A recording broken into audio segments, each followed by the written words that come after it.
Hello friends, welcome to बुनियाद। हम लोग पढ़ रहे हैं क्लास 9 का केमिस्ट्री का साइंस का फर्स्ट चैप्टर, विज्ञान का पहला लेसन का नाम था हमारे आसपास के पदार्थ।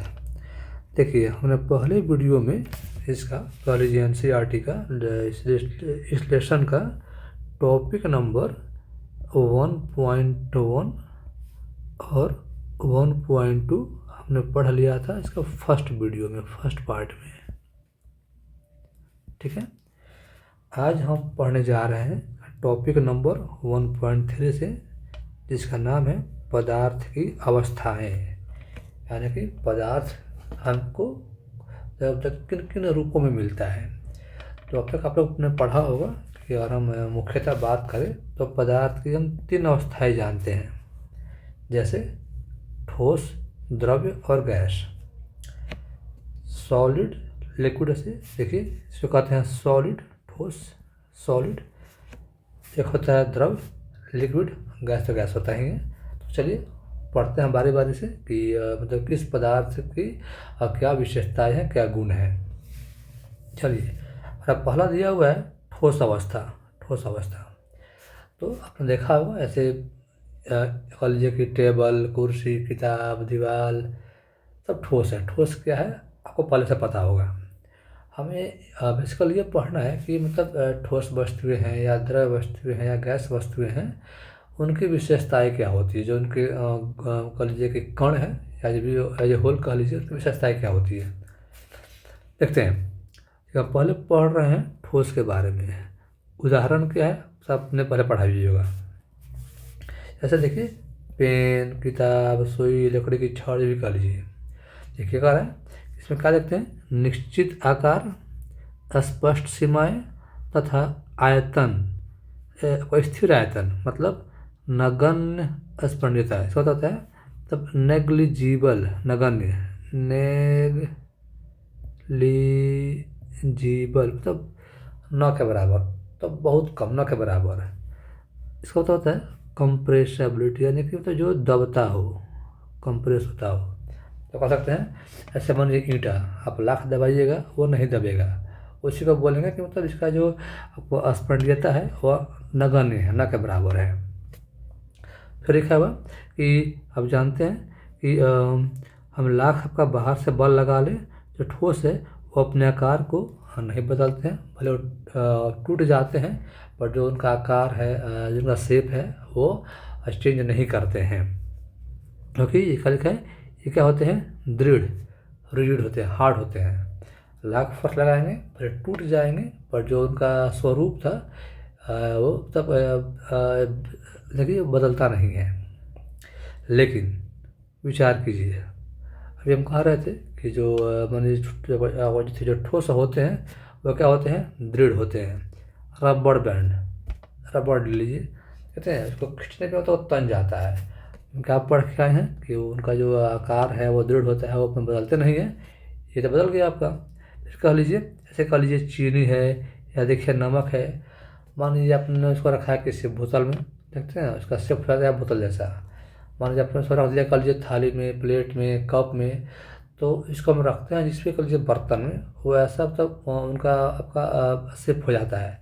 फिर ऊपर क्या पढ़ के आए थे कि वो अपना शेप नहीं बदलते हैं, या तो आपका इनका तो आपका शेप आपका चेंज हो जा रहा है। तो ये तो ऐसा क्यों हो रहा है, आगे देखिए। आपने देखा होगा स्पंज, देखते हैं साबुन से का तब पिघल जाता है।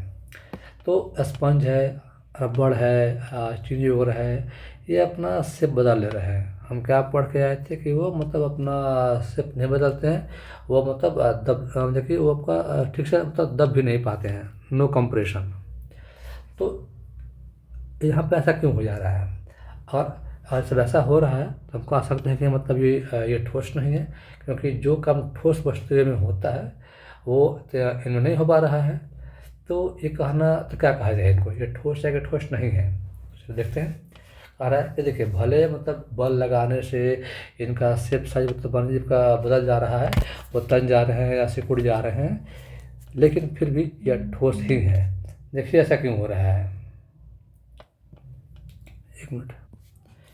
देखिए, हमने बाहरी से हमने बाहर से बल लगाया, रबड़ बैंड का आकार बदल गया, लेकिन जैसे हमने बल को हटा दिया उसने पुनः अपना आकार प्राप्त कर लिया। ठीक है, वही कह लीजिए सबका हमारे नमक है या जो पर चीनी था, देखिए ठीक है हमने उनको रखा है बोतल में, जिसका शेप हो गया है बंडे बोतल जैसा, लेकिन जो इसके दाने होते हैं हम क्रिस्टल कहते हैं, क्रिस्टल देखते हैं जो उनका दाना है, मान लीजिए का दाना कह लीजिए नमक या चीनी का। अब देखिए वो कप मतलब बोतल में है कि कप में है कि आपके हाथ पर है, जहाँ पे उनका एक दाना है उनका उस दाने का जो शेप है, जो आकार है वो नहीं बदल रहा है। ऐसे होल ठीक है, अब मैंने कि लगा कि उन्होंने आपका शेप ले लिया है बोतल या जो बर्तन का, पर जो उनका दाने थे, जो एक दाना है वो जैसा बोतल में है वैसे ही हर जगह है। वो लिखा हुआ है कि जो क्रिस्टल्स है उनका आकार नहीं बदल रहा है।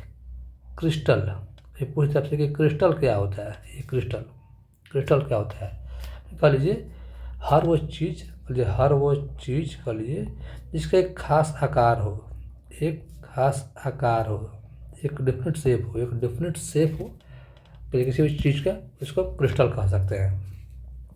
ठीक है, थर्ड देखिए स्पंज, आप जानते हैं इसमें क्या होता है, इसमें क्या छिद्र होते हैं। ठीक है, उनमें क्या भरा हुआ होता है, वायु। जैसे तो उनमें हम बल लगाते हैं, उनको दबाते हैं तो उससे हवा बाहर निकल जाता है। जाहिर सी बात है हवा बाहर आ गया तो उसका साइज तो उसका सबका जो साइज है वो चेंज हो गया।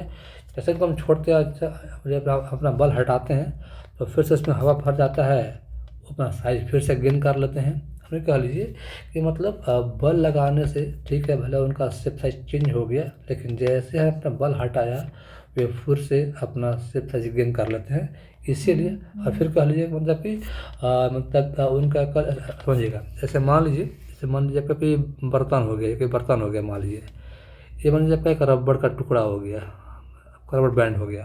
अब देखिए इसको मैंने और मान लीजिए इसको रख दिया जाएगा बर्तन में, तो बिना किसी बल के तो उसका शेप साइज है वैसा ही रहेगा, नहीं बदलेगा। मान लीजिए कोई चीनी का एक दाना हो गया रखा हुआ है, उस पर कोई फोर्स नहीं लगा रहे हैं, वो जैसे है वैसे ही रह गया। बट सपोज मान लीजिए ऐसे मैंने रखा यहाँ मतलब बाल्टी हो गया, मैं मैंने अपने पानी भर दिया है। ठीक है, बाल्टी में पानी है तो जो बाल्टी का शेप है वही पानी का शेप है। अब पानी को बाहर निकाल दीजिए, ठीक है, पानी बह जाएगा। तो बिना फोर्स लगाए हुए ये खाली हमने पानी को निकाल दिया बर्तन से तो तब बह गया, उसका शेप चेंज हो गया। ये कभी यहाँ तो नहीं बना है, तब रखा हुआ बर्तन में चाहे बाहर है, जहाँ रखा है उसका शेप जैसा है वैसा ही है। इसलिए हम कह रहे हैं कि मतलब ठीक है भले बल लगाने से इनका शेप साइज का चेंज हो जा रहा है, लेकिन फिर भी ये जो हम ठोस ही बोलेंगे, क्योंकि मान लीजिए अपने मतलब कि क्रिस्टल लेवल पे या बल हटाने के बाद वो फिर से जो उनका असली शेप था वो पा लेते हैं। दूसरा अवस्था द्रव अवस्था, देखिए क्या लिखा था कि द्रव्य का आकार नहीं होता लेकिन आयतन निश्चित होता है। ऐसे कह लीजिए शेप लिक्विड का, ये कह लीजिए लिक्विड कह रहा है, लिक्विड्स का द्रव्य का आकार फिक्स नहीं है, तो उनका वॉल्यूम आयतन जब का फिक्स होता है। देखते हैं कैसे, जैसे मान लीजिए समझिएगा जब बड़ा बाल्टी हो गया, मान लीजिए आपका मतलब मान लीजिए आपका और बड़ा बाल्टी हो गया, मान लीजिए मैंने पानी लिया है 2 लीटर, 1 मिनट समझिएगा, मान लीजिए पतला बाल्टी हो गया, ये पतला बाल्टी हो गया। देखिए हमने क्या किया, अभी इतना यहाँ जितना पानी था हमने उसको यहाँ पे डाल दिया, पानी को, पानी कितना था 2 लीटर, यहाँ पानी कितना रहेगा 2 लीटर। फ़र्क क्या हो गया, शेप का। तो इसका थोड़ा सा चौड़ा मुँह वाला है, पतला मुँह वाला है, मतलब पानी का आपका मात्रा बढ़ जाएगा, एक इसमें इसका पानी का हाइट बढ़ जाएगा, पतला है इसलिए। देखिए वॉल्यूम सेम है, बदल का गया इसका आकार का, तो इसका मतलब आपका आकार कह लीजिए, जब तक यहाँ हाइट कम है या हाइट बढ़ गया है। ये कहना चाह रहा है पानी का आयतन सेम है, वॉल्यूम सेम है, बदल क्या गया है कह लीजिए उसका आकार। जो भी हम बर्तन लेंगे, आपने द्रव्य को रखा है जैसे मन बाल्टी है, बोतल है, जो भी कह लीजिए, आप जिसमें रखिएगा आपको उसका सा आकार मिल जाएगा। लेकिन जब वॉल्यूम जब का आपका जब पानी का जो क्वांटिटी है, जो मात्रा है, जो वॉल्यूम है, जो आयतन है, वो हमेशा तब आपका सेम रहता है, फिक्स रहता है। आगे देखते हैं। द्रव में क्या होता है जी, बहाव होता है, इसलिए इनका आकार क्या होता है, चेंज होता रहता है, बदल जाता है। इसलिए एक क्या होता है, ये होते हैं तरल और ये दृढ़ नहीं होते, यानी कि देखिए ये आपका रिजिड नहीं है, ये रिजिड नहीं है, दृढ़ तथा रिजिड। रिजिड कौन थे, सॉलिड। ये क्या है, फ्लूइड, तरल। फ्लूइड जो बह सकते हैं, जब बह जाते हैं। हाँ देखते हैं, देखिए फिर लिखा हुआ है कि देखिए ठोस और द्रव का विसरण, डिफ्यूजन। देखिए को लिखा है विसरण, विसरण होता है डिफ्यूजन।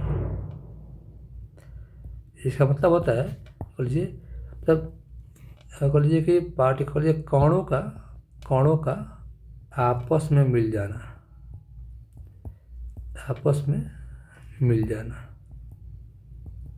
क्या कहते हैं इसमें, कह लीजिए intermixing of particles of matter, पदार्थ के कणों का आपस में मिल जाना।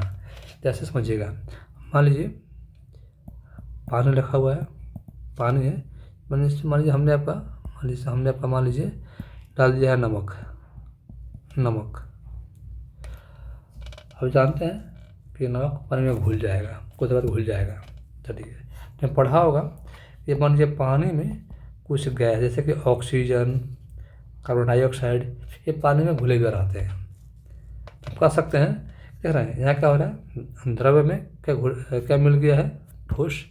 यहाँ क्या होगा, द्रव में क्या मिल गया है, गैस। वो लिखा हुआ है कि ठोस और द्रव का विसरण। और समझिए एक और से देख लीजिए, मान लीजिए आपने पानी लिया है, पानी है, तो मिला दीजिए दूध, मिल्क, आपको पूरा मिल जाएगा।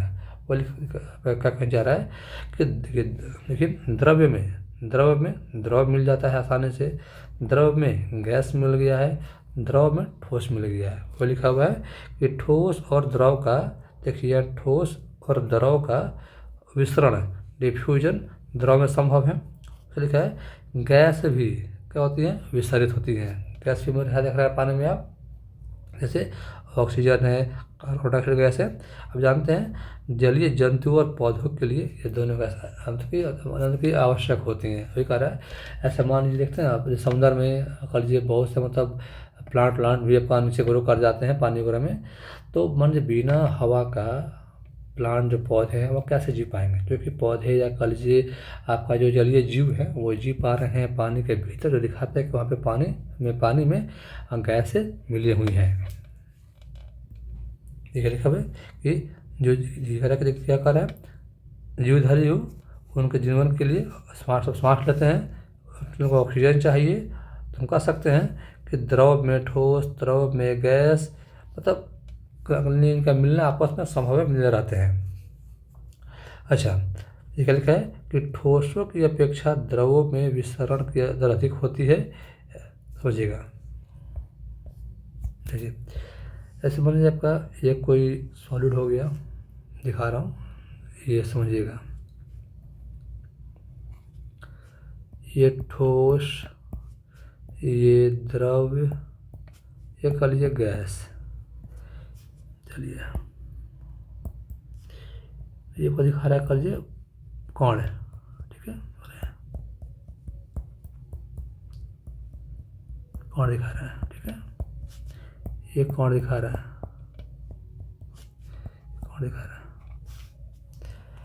आप देख रहे हैं।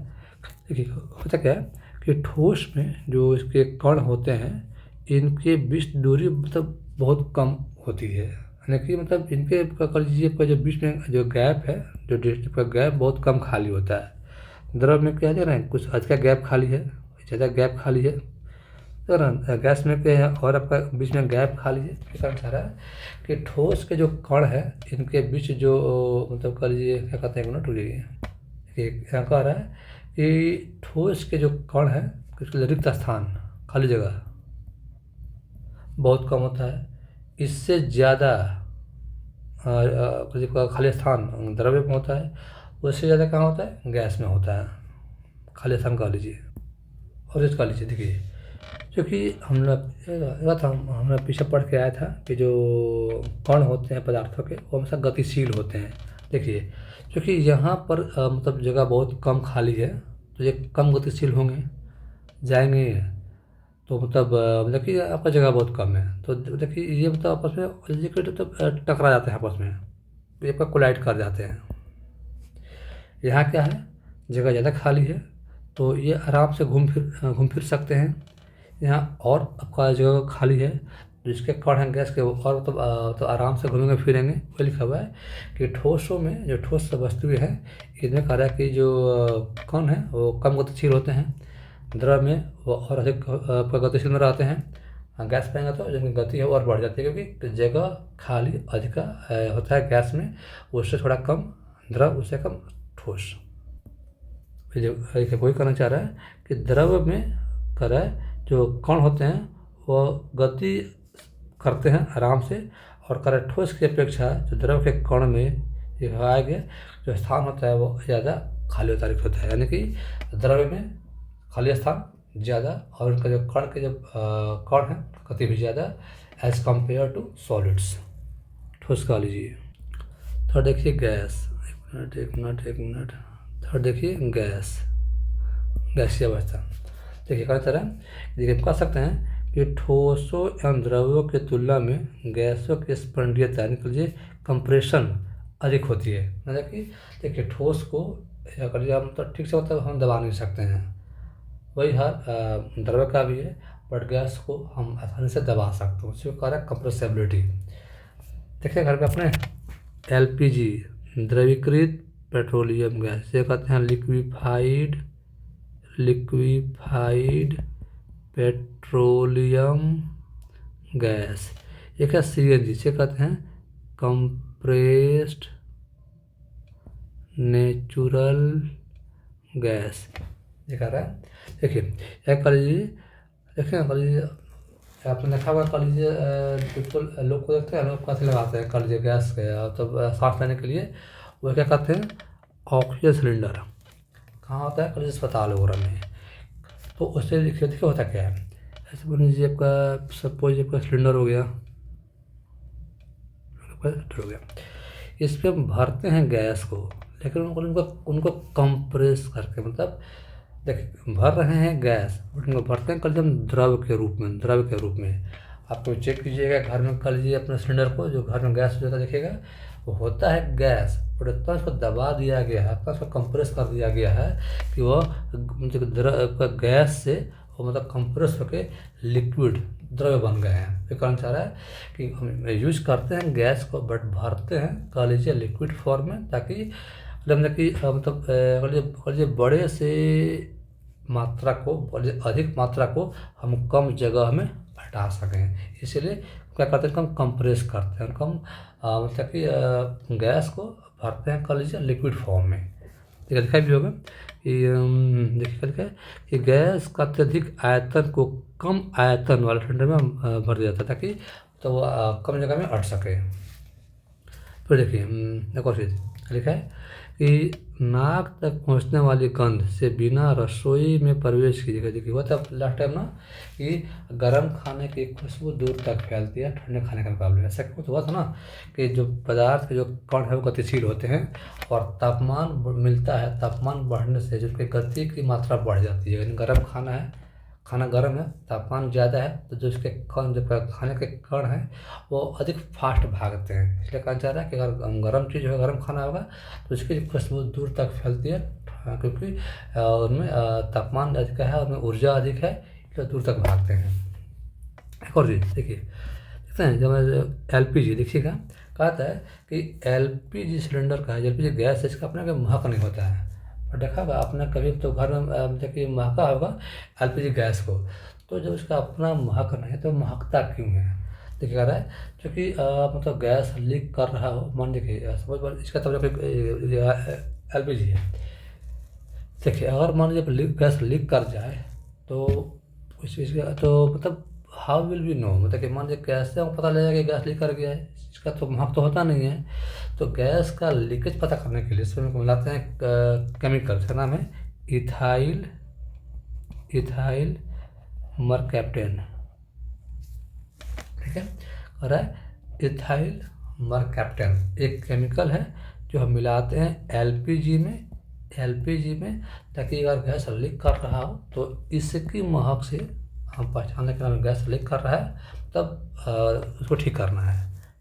ओके, तो चलिए फ्रेंड्स, हम तीनों अवस्था को एक देखते हैं मैंने एक चार्ट के माध्यम से कि इनमें मतलब क्या क्या विभिन्नताएं हैं या आपस में कैसे मतलब इनमें क्या क्या समानताएं हैं, क्या क्या असमानताएं हैं। तो पहला लगता है, देखिए आकार। तो इनका आकार क्या होता है? निश्चित होता है,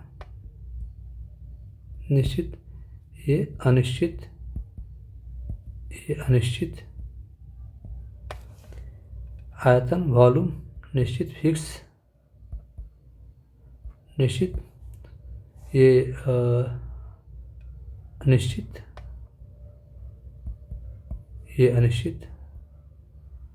ठीक है, ये मतलब मान लीजिए बल लगाने से मतलब ये दबते हैं कि ये नहीं दबते हैं, तो ये मतलब नहीं दबते हैं, ये थोड़ा सा दब जाते हैं, ये आपका अधिक, ये आपका मतलब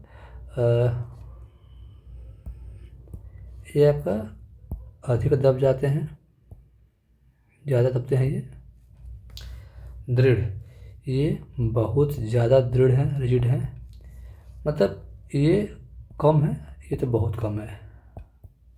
ठीक है, घनत्व, जैसे हम कहते हैं मतलब एक फॉर्मूला होता है मास बाई वॉल्यूम, मतलब द्रव्यमान बटा आयतन। तो इसमें कह लीजिए कि सॉलिड्स बहुत अधिक डेंस है, घनत्व अधिक होता है, लिक्विड का थोड़ा कम होता है, गैस का तो बहुत कम होता है।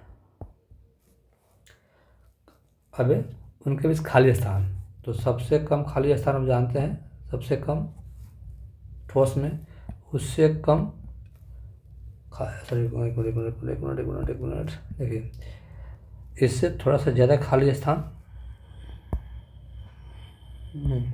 सबसे कम खाली स्थान ठोस में, इससे थोड़ा सा ज़्यादा खाली स्थान द्रव में, और सबसे अधिक खाली स्थान, सबसे ज़्यादा खाली स्थान गैस में। भाई कणों की गति, तो देखिए सबसे कम गति ठोस में, हम पीछे पढ़ के हैं कि ठोस के जो पार्टिकल्स है, कण हैं, बहुत पास होते हैं, उनके बीच जगह बहुत कम खाली होता है, तो ठीक से चल नहीं पाते हैं। ज़्यादा गति यहाँ और ज़्यादा गति,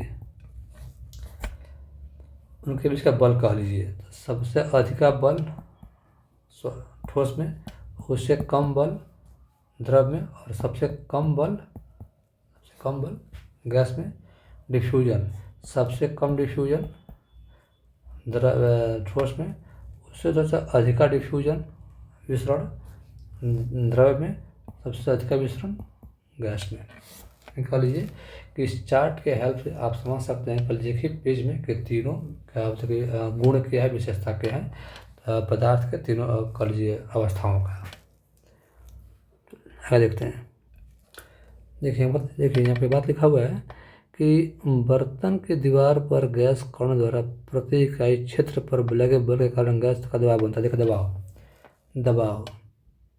दबाव का फॉर्मूला क्या होता है, लिखते हैं बल बटा खाली क्षेत्रफल, एरिया, क्षेत्रफल। हम कहते हैं pressure equal to force by area, दाब। बुझिएगा, मान लीजिए कि बर्तन हो गया और इस तरह पानी भर कर रखा हुआ है। आप जानते हैं कि पानी के बहुत से कण हैं, हम कि पढ़ के आए हैं कि कण हमेशा गतिशील है, मोशन में है, चल रहे हैं। तो पानी इसका एक कण हो गया, ये गतिशील है, मतलब कि ये हर जगह जा सकता है, कहीं पर कहीं जा सकता है। तो समझिए एक मिनट, तो मान लीजिए कि एक कण है, ये इधर भी गया, इधर भी गया, इधर भी गया, यहाँ भी गया, एक कण यहाँ है, वो हर जगह जा रहे हैं। तो जैसे मान लीजिए जाके यहाँ टकरा गया, ऐसे जाके यहाँ टकरा गया, या मान लीजिए यहाँ का टकरा गया, टकराया है, तो एक बल लगा है, देख रहे हैं, बल एक खास जगह पर लगा है, बल लगा है एक छोटे से एरिया पे लगा है, एरिया पे लगा है, बल लग रहा है एरिया पे, क्षेत्रफल पे, खास जगह पर, जो क्या कहते हैं, दबाव कह सकते हैं। कि कर लीजिए जिस भी कर लीजिए मतलब बर्तन में आप रखिएगा गैस का द्रव्य को, कोई चीज़ हो लिक्विड गैस, वो अपने बर्तन के कह लीजिए वाल्व पे, दीवार पे एक दाब लगाते हैं, क्योंकि वो गतिशील है, जाके बर्तन के दीवार से टकराएंगे तो बल तो लग रहा है, एरिया एक क्षेत्रफल है ही, तो दाब मिल जाता है। लिखा है कि वो हवा हो, पानी हो, जो भी कह लीजिए द्रव्य या गैस कहते हैं, उनको हम जिस भी रखते हैं बर्तन में, तो उस बर्तन के दीवार पे दाब लगाते हैं। घनत्व देखा है क्या ना, द्रव्यमान बाई आयतन, मास बाई वॉल्यूम। चलिए अब आते हैं हम लोगों का नेक्स्ट टॉपिक, इसका नाम है हमारा टॉपिक 1.4, क्या पदार्थ अपनी अवस्था को बदल सकता है? तो हाँ, बदल सकता है। कह रहा है कि तापमान और कह लीजिए दाब, प्रेशर, ये टेम्परेचर एंड प्रेशर चेंज करके या बदल के हम वस्तुओं के आकार को, अवस्था को बदल सकते हैं। देखते हैं कैसे। देखिए हम पहला देखते हैं कि तापमान परिवर्तन का पदार्थ की अवस्था पर क्या प्रभाव पड़ता है। समझिएगा, आपका मान लीजिए बर्फ है, तो इस बर्फ को आप मतलब हीट कीजिए, गरमाइए, हम गरमा रहे हैं, गर्म कर रहे हैं बर्फ को, क्या बन जाएगा जी? पानी। तो इसको और गरमाइए, पानी को और गर्म कीजिए, पानी को, क्या बन जाएगा? भाप कह लीजिए। ये क्या होता है? सॉलिड, ठोस। ये क्या हो गया है? लिक्विड, द्रव्य। ये क्या हो गया है? गैस। हमने क्या किया? तापमान तो बढ़ाया है, उल्टा कीजिए, इसको ठंडा कीजिए, फिर क्या बन जाएगा? भाप को ठंडा कीजिए, क्या बन जाएगा? पानी। और ठंडा कीजिए, क्या बन जाएगा? बर्फ। आप देख रहे हैं ना, तापमान बदलने से वस्तुओं की, जो वस्तु की अवस्था है वो बदल रही है। ठीक है, चलिए ठीक, क्या होता है, मान लीजिए आपके बर्फ़ का टुकड़ा है, बर्फ़ है, जानते हैं सॉलिड है, ठोस है, यानी देख रहे हैं इसके कण हैं वो बहुत आसपास हैं, इनके बीच में बहुत कम दूरी खाली है। इसको हम गर्म करेंगे।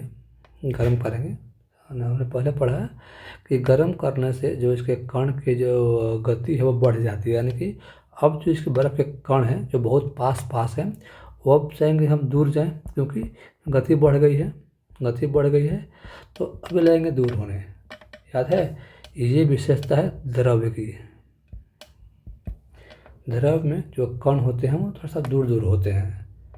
तो जैसे हमने बर्फ़ को गर्म किया, तापमान दिया, हीट दिया, तो इसके कण जो आराम से घूम रहे थे वो फास्ट को भागने लगे, यानी कि इनके बीच कह रहा है, तो इनके बीच जो आपका दूरी थी, जो दूरी पहले कम दूरी थी, दूरी बढ़ने लगी अब।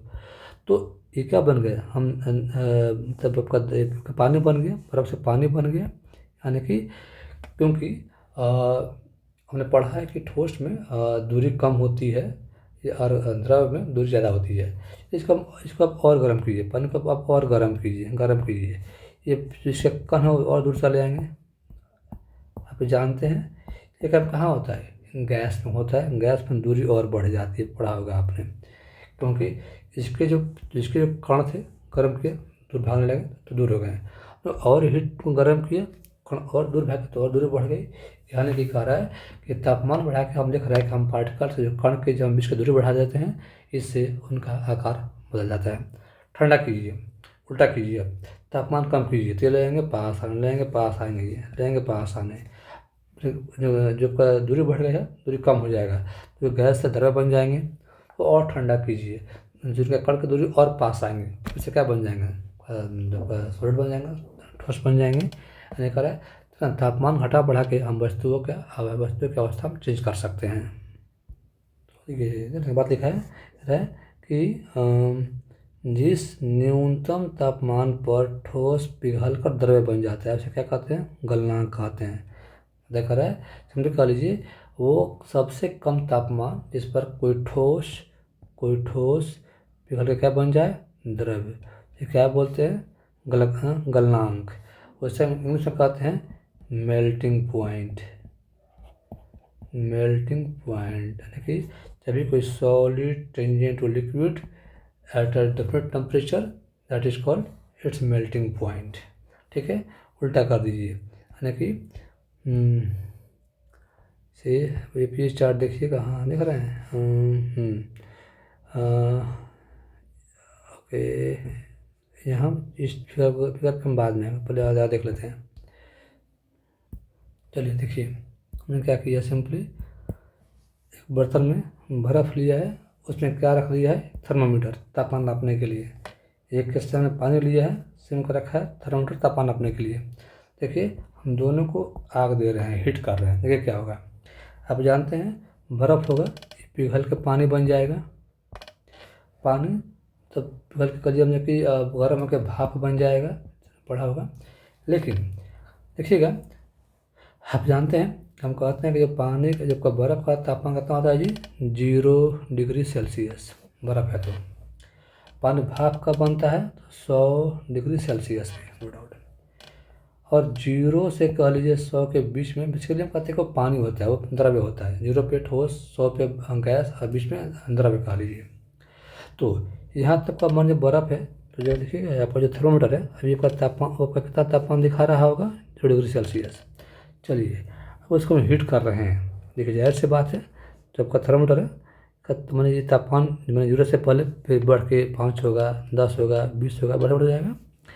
वैसे देखिए हम पानी को हीट कर रहे हैं, तो मान लीजिए अभी जैसे हम हीट पानी को मान लीजिए हम शुरू करते हैं पानी को हीट करना, तो इसका तापमान जब थर्मोमीटर का तापमान मान लीजिए आपका बढ़ना चालू हो जाएगा। लेकिन देखिएगा ऐसा कुछ नहीं होता है, पहला बात बढ़ेगा बाद में बढ़ेगा। देखिए कह रहा है जब तक यहाँ पर बर्फ़ का एक भी दाना रहेगा ना, मान लीजिए बर्फ़ है, ठीक है, पिघल रहा है, हम तापमान हम हीट कर रहे हैं, बर्फ़ पिघल रहा है, और बर्फ़ का इसमें आखिरी दाना तब तक रहेगा का तापमान नहीं बढ़ेगा।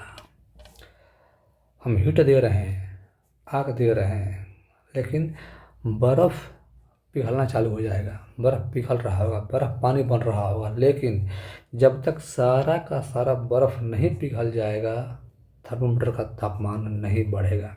वैसे यहाँ देख लीजिएगा, ठीक है, देखिए हम पानी गर्म करेंगे, देखिएगा तो इसका जो तापमान बढ़ते जाएगा, पर देखिएगा पानी भाप अभी नहीं बन रहा होगा। तापमान 5, 10, 20, 50 होता होगा, जब तापमान 100 पर पहुँचेगा तब लगेगा पानी भाप बनने, पानी यानी खौलने का लीजिए वो लिखा रहा है। तो लिख रहे हैं तो यानी कि यहाँ देखिए फर्स्ट केस में क्या हो रहा है कि सारा बर्फ़ पिघल गया है, और सारा जब बर्फ़ पिघल जाएगा तब इसका तापमान बढ़ना चालू होगा। तो मेरा क्वेश्चन ये है कि जब हम हीट दे रहे थे, बर्फ़ तो पिघला लेकिन तापमान क्यों नहीं बढ़ा, फिर जो हीट है वो जा कहाँ रहा है। यहाँ दिखाने का देख लिया, हम पूरा हीट दे रहे हैं, तापमान बढ़ता गया, लेकिन पानी शुरू में भाप नहीं बना। आखिर वो सारा हीट फर्स्ट केस में बर्फ़ से पानी बन गया है, तापमान भी बढ़ रहा था, तो आखिर हीट देने से तापमान क्यों नहीं बढ़ा। देखिए क्या हुआ, आप कह सकते हैं कि देखिए जो हमने हीट दिया फर्स्ट केस में, बर्फ़ वाला केस में, तो जो हमारा हीट है वो बर्फ़ के बीच, मान लीजिए इसको बड़ा, मान लीजिए बर्फ़ हो गया, ये मान लीजिए बर्फ़ बहुत से पार्टिकल से मिलकर बना है, कण से मिलकर बना है। जब हम हीट दे रहे हैं ना, वह हीट इन कण के जो बीच के जो बल है, जो फोर्स काम कर रहा है, जो बल इनको कण को पकड़े हुए है, वो हीट मान लीजिए एक पार्टिकल यहाँ है, एक पार्टिकल यहाँ है बर्फ़ का, इनके बीच में बल लग रहा है। जो हम हीट दे रहे हैं, जो हम हीट दे रहे हैं वो लेकिन वो बल को तोड़ता है, ऐसे बल को तोड़ता है। बल टूटेगा तो दूर भागेंगे, जब तक वो बल काम कर रहा है, वो टाइट पकड़े हुए हैं, वो दूर नहीं जा रहे हैं। पहले पढ़ा है, जब तक उनके कण दूर नहीं जाएंगे तो ठोस से द्रव्य नहीं बन पाएगा, द्रव्य से गैस नहीं बनेगा। कर रहा है तो हीट दिया, वो हीट इनका तापमान को नहीं बढ़ा रहा है, वो इनके बीच के बल को तोड़ रहा है। पानी के बीच के बल तोड़ देता है कि और दूर भाग जाता है कि गैस बन जाए, वही है, स्टार्टिंग में तो जितना हीट दिया है वो सारा हीट बर्फ़ के जो बीच के जो कण के जो बीच के बल लग रहा है वो बर्फ़ को तोड़ने में जा रहा था कि बल टूट जाएगा तो कण दूर भागेंगे और तब वो ठोस से द्रव बन जाएंगे। जैसे सारे बर्फ़ के बीच के कणों के जो बीच का बल टूट गया है, कोई बर्फ़ नहीं है, बल को नहीं तोड़ना है, तब तब शुरू होता है पानी का तापमान बढ़ाना। जब तक बर्फ़ का आखिरी बूंद है सारा जो हीट दे रहे हैं वो हीट बर्फ़ के कण के जो बल है उसको तोड़ने में जाएगा। सारा कण टूट चुका है, अब बर्फ़ नहीं है, तब तापमान बढ़ना चालू होगा। वही पानी में था, मान लीजिए पानी से भाप बन रहा है। आप जानते हैं कि मान लीजिए द्रव में जो कार्बन की जो दूरी होती है, गैप होता है, वो कम खाली होता है, गैस में और गैप बढ़ जाता है। तो यहाँ भी देखिए मैंने जो जो पानी के जो कण थे, जो बल लगा हुआ है, बल को थोड़ा जरूरी है ताकि दूर भाग जाए। कहना चाह रहा है कि जब भी हम पानी में हीट देते हैं तो वो जो हीट है वो पानी के कण के बल को तोड़ रहा था ताकि कण और दूर भाग के गैस से बन जाए। रिजल्ट क्या रहा कि तो सारा हीट दिया हमने वह बल को तोड़ने में गया है। जैसे सारा उनके कण के बल टूट गया तो फिर तब शुरू होता है उनका अवस्था बदलना। तो देखिए, तो वो जब ऊष्मा दे रहे थे, जो ऊष्मा से तापमान नहीं बढ़ रहा था उसे कहते हैं गुप्त ऊष्मा। लेटेंट लेटेंट हीट, छिपा हुआ हीट, लेटेंट हीट कह लीजिए गुप्त ऊष्मा। यानी कि वो हीट जो जाके छिप जा रहा है, कहाँ छिप रहा है, तो वह कण के जो बीच के बल है उसके को तोड़ने में जा रहा है। कह लीजिए वो कण के जो बीच का जो बल है बीच में छिप के उसको तोड़ रहा है। इसलिए देखिए अगर वो छिपता नहीं तो तापमान बढ़ते जाता। तापमान शुरू हुआ बढ़ना बाद में सारा बल तोड़ने के बाद, इसलिए कहते हैं ऐसे गुप्त ऊष्मा उसमें जो कह लीजिए आके ऊष्मा छिप जाए, उनके पार्टिकल के बीच छिप जाए। यहाँ देख लीजिए, कह लीजिए कि क्वथनांक कहते हैं, इसमें कह लीजिए कि कह लीजिए जिस तापमान पे आके आपका जो द्रव्य है, द्रव्य गैस से बदल जाए, उस तापमान को देखिए याद है पीछे क्या आया था, गलनांक क्या था, ठोस से द्रव का बनना एक खास तापमान पे। यहाँ कह लीजिए द्रव से गैस में बदलना एक खास तापमान पे, उसे कहते हैं क्वथनांक। क्वथनांक जैसे वाटर के पानी के लिए आपका उसका कह लीजिए कि क्वथनांक कितना हो जाएगा, तो कह लीजिए 100 डिग्री सेल्सियस। देखिए क्या लिखा है कि संगलन की प्रसुप्त ऊष्मा, सिंपली कह लीजिए कि मतलब मान लीजिए जो क्या लिखा है कि वायुमंडलीय दाब पर 1 kg ठोस को उसके गलनांक पर द्रव में बदलने के लिए जितनी ऊष्मा लगती है। देखिए अपने इसका मतलब क्या है, मान लीजिए आपने 1 kg बर्फ़ लिया है, 1 kg बर्फ़ लिया, इसको हम हीट दिए जा रहे हैं, इसको हम हीट कर रहे हैं, बर्फ़ पानी में आपका चेंज होगा। तो अब जानते हैं कि कुछ देर के बाद इसका जो तापमान बदलना चालू होगा। यहाँ समझिए, यहाँ देखिए बर्फ़ है, देखिए हम हीट देंगे तब तक बर्फ़ एक एक भी दाना है, तापमान नहीं बढ़ेगा। बट हम हीट तो दे रहे हैं, उस देखिए जो ऊष्मा है हम उसको हमेशा दिए जा रहे हैं, तो ऊष्मा दे रहे हैं, तापमान नहीं बढ़ रहा कि छिप जा रहा है। हाँ, मान लीजिए बर्फ़ लेता है 1 kg, हमने 1 kg बर्फ़ है, कहा जा रहा है कि 1 kg बर्फ़ को इसके मतलब कर लीजिए गलनांक पे, मेल्टिंग पॉइंट पे कह रहा है 1 kg बर्फ़ को पिघलने में हमने जितना ऊष्मा दिया है, जितना ऊष्मा लगाओ उसको क्या बोलेंगे, उसको हम बोलेंगे संगलन की प्रसुप्त ऊष्मा। 1 kg द्रव्य को ठोस को द्रव्य में बदलने के लिए से कहते हैं उसके गलनांक पर जितना भी ऊष्मा लगता है उसे कहते हैं, इसको कहते हैं latent heat of fusion. Latent heat of कह लीजिए फ्यूजन, या कह लीजिए मेल्टिंग। मेल्ट रहा ना, पिघल रहा है, द्रव पिघल के सॉरी ठोस पिघल के द्रव बन रहा है, मेल्ट कर रहा है, हीट दे रहे हैं, वो लेटेंट हीट ऑफ मेल्टिंग और कह फ्यूजन। वैसे मान लीजिए ये हो गया सॉलिड से लिक्विड बनने के लिए। अब मान लीजिए लिक्विड से गैस बनेगा, पानी भाप बनेगा, सब बोलेंगे सब चीज़ को latent heat of vaporisation. Vaporisation जो चीज़ है, एक में क्या बन रहा है ठोस से द्रव्य तो मेल्टिंग, एक में बन रहा है द्रव से गैस तो वेपोराइजेशन। समझिए सेकेंड चीज़, देखिए आपने पढ़ा होगा ये आपने पढ़ा होगा, देखिए कि हम तापमान को नापते हैं 3 चीज़ में। हम तापमान को नापते हैं 3 चीज़ में, अरे डिग्री सेल्सियस, डिग्री फ़ारेनहाइट और एक केल्विन। रखिएगा, केल्विन के साथ हम डिग्री नहीं लगाते हैं, ठीक है। और हमारा ये है, कह लीजिए तापमान का SI मात्रक केल्विन। एक नियम कहता है कि केल्विन का फॉर्मूला होता है 273.15 प्लस डिग्री सेल्सियस, ठीक है।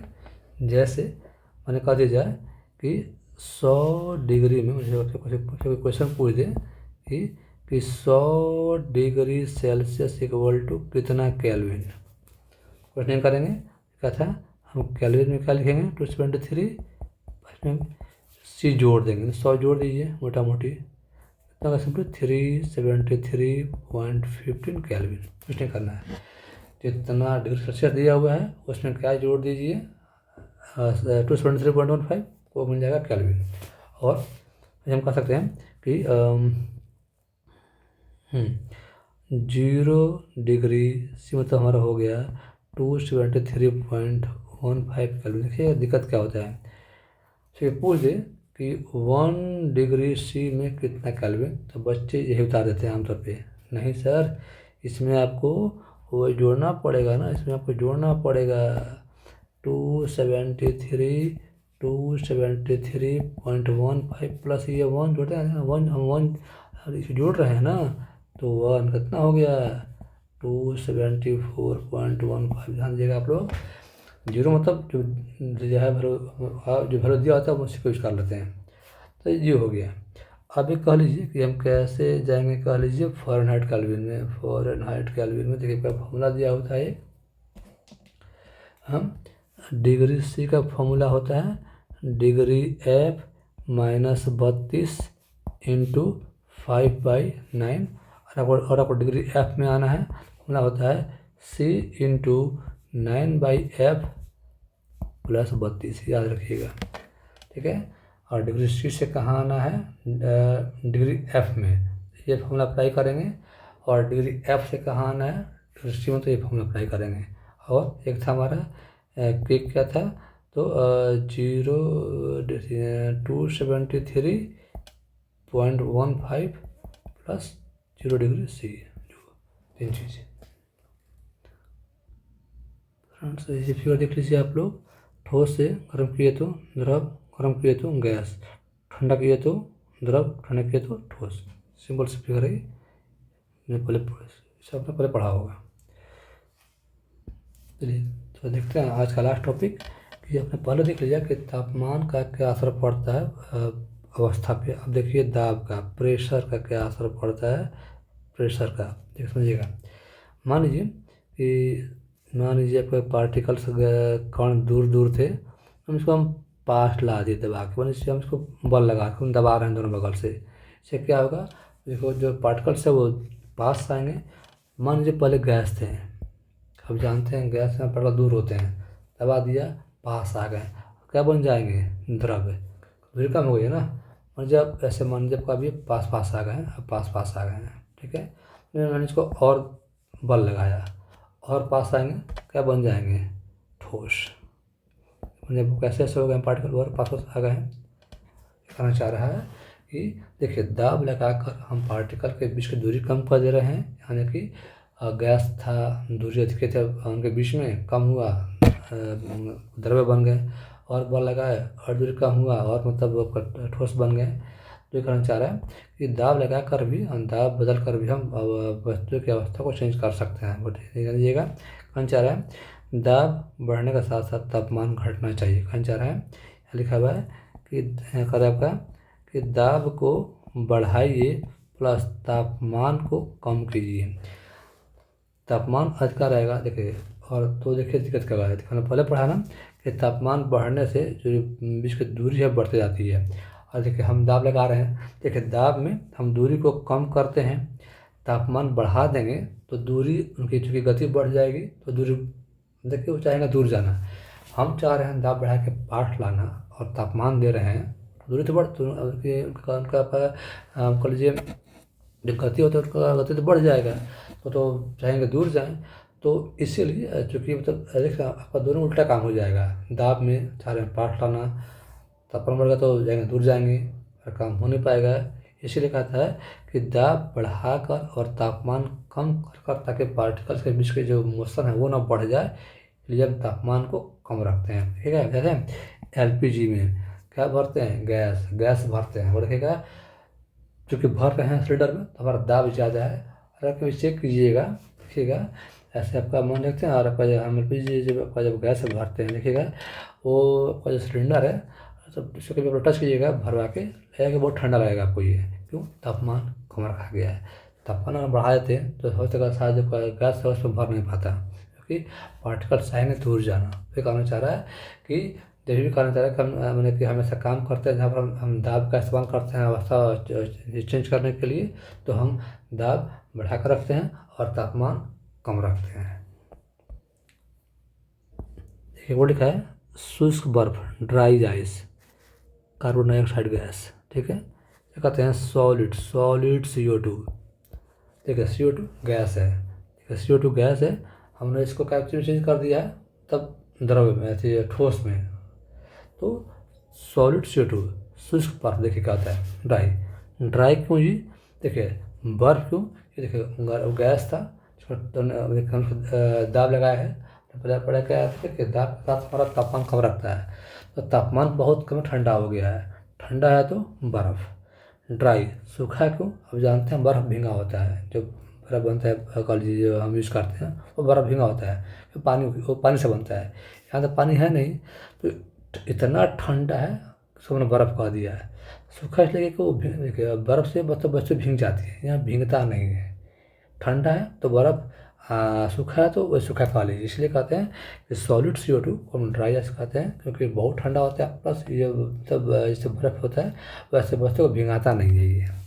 ठीक है, ओके। ये वो लिखा, देखिए वो लिखा है आपका, करिए यहाँ देखिएगा ऊर्ध्वपातन। ये क्या होता है, ऊर्ध्वपातन।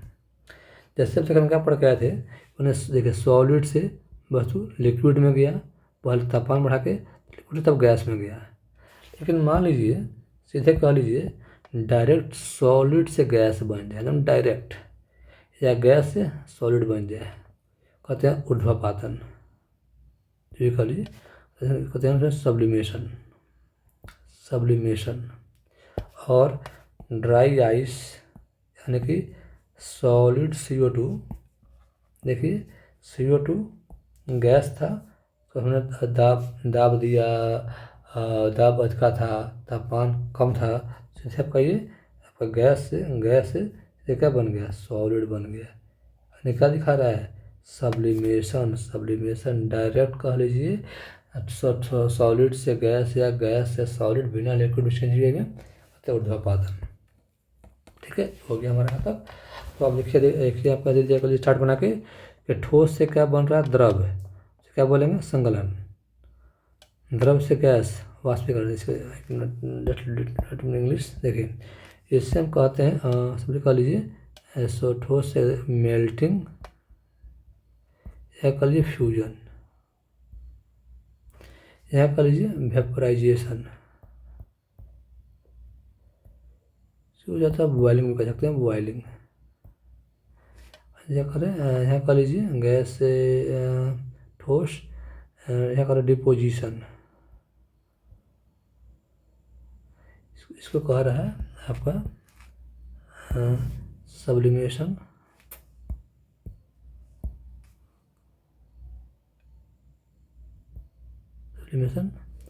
यहाँ पर ये कह रहा है कंडेंसेशन। यहाँ कह रहा है फ्रीजिंग। ठीक है, दिखा रहा है आपका कि तीनों अवस्थाओं में पदार्थ का आपस में मतलब रूप चेंज होना, अंतरा रूपांतरण, आपस में रूप चेंज करना। तो यहाँ देख रहे हैं, तो ये हम देख लीजिए कि हमारा टॉपिक 1.3 और 1.4 NCERT लेसन 1 का कि मतलब पदार्थ की अवस्थाएँ कौन कौन सी हैं और तापमान या दाब बढ़ा के हम कैसे उनका अवस्थाओं को चेंज कर सकते हैं। तो फ्रेंड्स बस आज के लिए इतना ही। आपका कुछ क्वेश्चन दिया गया है, अपने ये देख लीजिएगा क्वेश्चन और दिखा रहा हूँ आपको। यहाँ क्वेश्चन दिए गए हैं, सब सब देख लीजिएगा आप लोग। देखिए जब हम लोग का लास्ट वीडियो आएगा, इसका थर्ड पार्ट वीडियो, हमारा लास्ट टॉपिक है 1.5, उसमें हम वो कर लेंगे। प्लस इसके बाद जो भी आपका क्वेश्चन दिया गया है, ये क्विक टाइम में हम इसके किसका आंसर क्या होगा हम देख लेंगे। और इसके बाद इस लेसन का एक टेस्ट का वीडियो आएगा कि मतलब लेसन पढ़ने के बाद आपको कौन सा किससे क्या क्या क्वेश्चन अगर पूछ सकते हैं या आपको क्या क्या बेसिक आइडिया होने चाहिए, तो हम देख लेंगे। तो फ्रेंड्स आज के लिए इतना ही, मिलते हैं इस लेसन के लास्ट पार्ट की वीडियो में नेक्स्ट डे। Thank you. हाँ लास्ट फ्रेंड्स, अगर आपको ये वीडियो अच्छा लगे तो प्लीज़ लाइक शेयर एंड अपने फ्रेंड्स को मतलब बताना ना भूलें। That's all, thank you.